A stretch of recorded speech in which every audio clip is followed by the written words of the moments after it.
देखिए, हर बैठक से पहले उम्मीद तो यही लगाई जाती है कि जो कार्य सूची है उसके तहत सदन चल पाएगा, लेकिन बदकिस्मती है दिल्ली की कि नेताओं के अंदर संजीदगी वो देखने के लिए नहीं मिल रही है जो दिल्ली की समस्याओं के प्रति एमसीडी सदन को दिखानी चाहिए,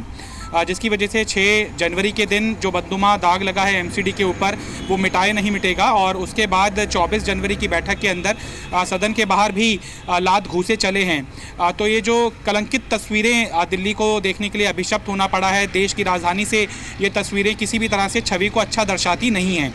अब जब 6 फरवरी नई तारीख सामने आई है और आज सुप्रीम कोर्ट के अंदर भी सुनवाई है, लिहाजा सभी की निगाहें इसी बात पर टिकी हुई है कि क्या कुछ व्यवस्था सुप्रीम कोर्ट की तरफ से दी जाती है कि ये व्यवस्था के तहत कार्य होना चाहिए। मेयर इलेक्शन के मद्देनज़र जो 3 प्रमुख पिटीशन के अंदर मांग की गई है उसको सुप्रीम कोर्ट की सुनवाई के अंदर क्या दिशा निर्देश न्यायपालिका की तरफ से आगे बढ़ाए जाते हैं पीठासीन अधिकारी को। 2 बड़ी डेवलपमेंट सुप्रीम कोर्ट की सुनवाई से पहले रिपोर्ट हो रही हैं। पहली ये है कि मेयर चुनाव को लेकर दिल्ली बीजेपी के वरिष्ठ नेताओं की बैठक हुई है। करीबन 1.5 से पौने 2 घंटे तक ये बैठक चली है, मंत्रणा की गई है और सूत्रों के माध्यम से, हालांकि औपचारिक बयान सामने नहीं आया है, इस बैठक के अंदर इस बात की चर्चा की गई है कि नंबर्स में बेशक हम कम हैं, लेकिन कुछ एक जो पार्षद हैं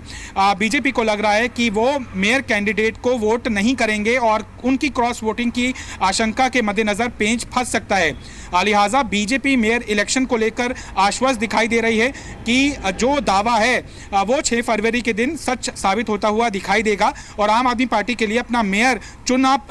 भेज पाना जीत कर वो किसी भी बड़ी चुनौती से कम नहीं होगा। दूसरी डेवलपमेंट अनवेरिफाइड सोर्सेज से ये सामने आ रही है कि ये बात की गुंजाइश समझी जा रही थी कि बार बार दोनों पक्ष एक दूसरे के आमने सामने हो जाते हैं और चूंकि संख्या बल के अंदर बहुत ज़्यादा डिफरेंस नहीं है, जिसके मद्देनज़र सदन की कार्रवाई सुचारू रूप से नहीं चल पा रही है। उसके मद्देनज़र एक मध्यस्थता की गुंजाइश बनती हुई दिखाई दे रही थी, वो उपराज्यपाल की तरफ से की जाए या फिर एमसीडी की जो पीठासीन अधिकारी हैं सत्या शर्मा जो प्रोटेम मेयर ले लैंग्वेज में सोचें, उनकी तरफ से इनिशिएटिव कुछ लिया जा सकता है। तो अनवेरिफाइड हालांकि ये इन्फॉर्मेशन है, लेकिन एक अच्छी सकारात्मक पहल होती हुई नज़र आ रही है कि पेशकश की है सत्या शर्मा ने, पीठासीन अधिकारी ने, कि एमसीडी सदन की बैठक से पहले 6 फरवरी से पहले एक सर्वदलीय बैठक बुलाई जाए जिसके अंदर ये तय किया जाएगा कि इस शेड्यूल के ऊपर काम करने की रणनीति है एमसीडी प्रशासन की, जो सदन की कार्रवाई सुचारू रूप से चल सके और जो दिल्ली काफ़ी समय से अपने मेयर से महरूम है, डिप्टी मेयर से महरूम है, स्टैंडिंग कमेटी के चेयरमैन से महरूम है, वो आखिरकार दिल्ली को दे दिया जाए। लिहाजा अगर सर्वदलीय बैठक संभावित तौर पर होती है तो ये एक बड़ा पड़ाव होगा और इसमें मेल्ट डाउन की कोशिश की जाएगी और ये भी कोशिश की जाएगी कि ये व्यवस्था के तहत सदन चलाया जाएगा। लिहाजा दोनों जो पक्ष हैं वो रजामंद हो सकें और एमसीडी की जो तस्वीरें 2 बैठकों के दौरान देखने के लिए मिली है उसकी पुनरावृत्ति ना हो। लिहाजा 2 बड़ी डेवलपमेंट एक बेहतर इशारा कर रही है कि 6 फरवरी की बैठक का जो कार्यसूची है वो हासिल होगा और दिल्ली को तीसरी बैठक में ही सही अपना मेयर और डिप्टी मेयर मिल सकेगा। बिल्कुल यही उम्मीद है तरुण, हम भी लगा रहे हैं और दिल्ली की जनता भी यही उम्मीद लगा रही है। बहुत बहुत शुक्रिया तरुण तमाम जानकारी के लिए। हमारे सहयोगी बलराम भी हमारे साथ बने हुए हैं। बलराम, आज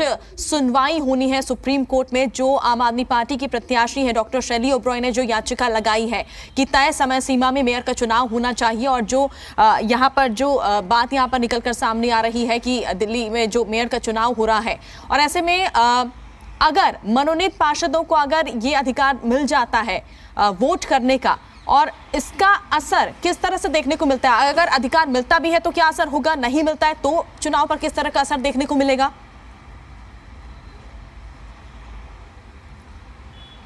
देखिए, अगर मनोनीत पार्षदों को वोटिंग का अधिकार मिलता है तो भी आम आदमी पार्टी का मेयर और डिप्टी मेयर बनना तय है, लेकिन जो स्टैंडिंग कमेटी के सदस्यों का चुनाव है वो कहीं ना कहीं प्रभावित होगा और यही वजह है कि आम आदमी पार्टी बार बार इस बात को उठा रही है कि जब मनोनीत पार्षदों को वोटिंग का राइट नहीं है तो उसके बावजूद उन्हें वोटिंग का अधिकार देने की कोशिश क्यों की जा रही है। और इसी बात को लेकर के 24 जनवरी को सदन के अंदर हंगामा शुरू हुआ था, क्योंकि आम आदमी पार्टी के जो वरिष्ठ पार्षद हैं मुकेश गोयल, उन्होंने पीठासीन अधिकारी से ये मांग की थी कि जिन लोगों को वोटिंग का अधिकार दिया गया है उनकी सूची हमें उपलब्ध कराएं ताकि हमें भी पता चले कि आखिरकार मेयर के चुनाव में कितने लोग वोट कर रहे हैं और कितने लोग नहीं। और सबसे बड़ी बात यह है कि जब ये सूची नहीं मिली, इस बात को लेकर के जब उन्होंने दोबारा मांग की, तब फिर सदन में हंगामा शुरू हुआ।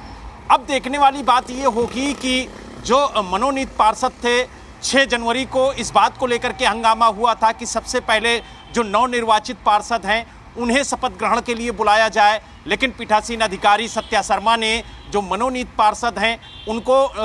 शपथ ग्रहण के लिए बुलाया। इस बात को लेकर के हंगामा हुआ। दूसरी बार जब सदन की कार्रवाई शुरू हुई तो आम आदमी पार्टी ने हालांकि इसका विरोध किया, लेकिन जब पीठासीन अधिकारी ने ये कहा कि हमारा ये अधिकार है कि हम किसको पहले शपथ ग्रहण के लिए बुलाएंगे, तो आम आदमी पार्टी के जो पार्षद थे वो शांत हो गए और उन्होंने शपथ ग्रहण समारोह का जो कार्यक्रम था वो सुचारू रूप से चलने दिया। हालांकि जो मनोनीत पार्षद हैं उनका भी शपथ ग्रहण हो गया है, जो नवनिर्वाचित पार्षद हैं उनका भी शपथ ग्रहण हो गया है। हालांकि अब जब सदन की कार्रवाई होगी तो सबसे पहले जो मेयर का चुनाव है वो संपन्न कराया जाएगा। लेकिन सवाल इसी बात का है कि आखिरकार मेयर के चुनाव में क्या मनोनीत पार्षदों को वोटिंग का अधिकार दिया जाएगा? अगर पार्षदों को मेयर चुनाव में वोटिंग का अधिकार दिया जाता है तो वो डिप्टी मेयर में भी वोटिंग करेंगे और वो स्टैंडिंग कमेटी के सदस्यों के चुनाव में भी वोटिंग करेंगे।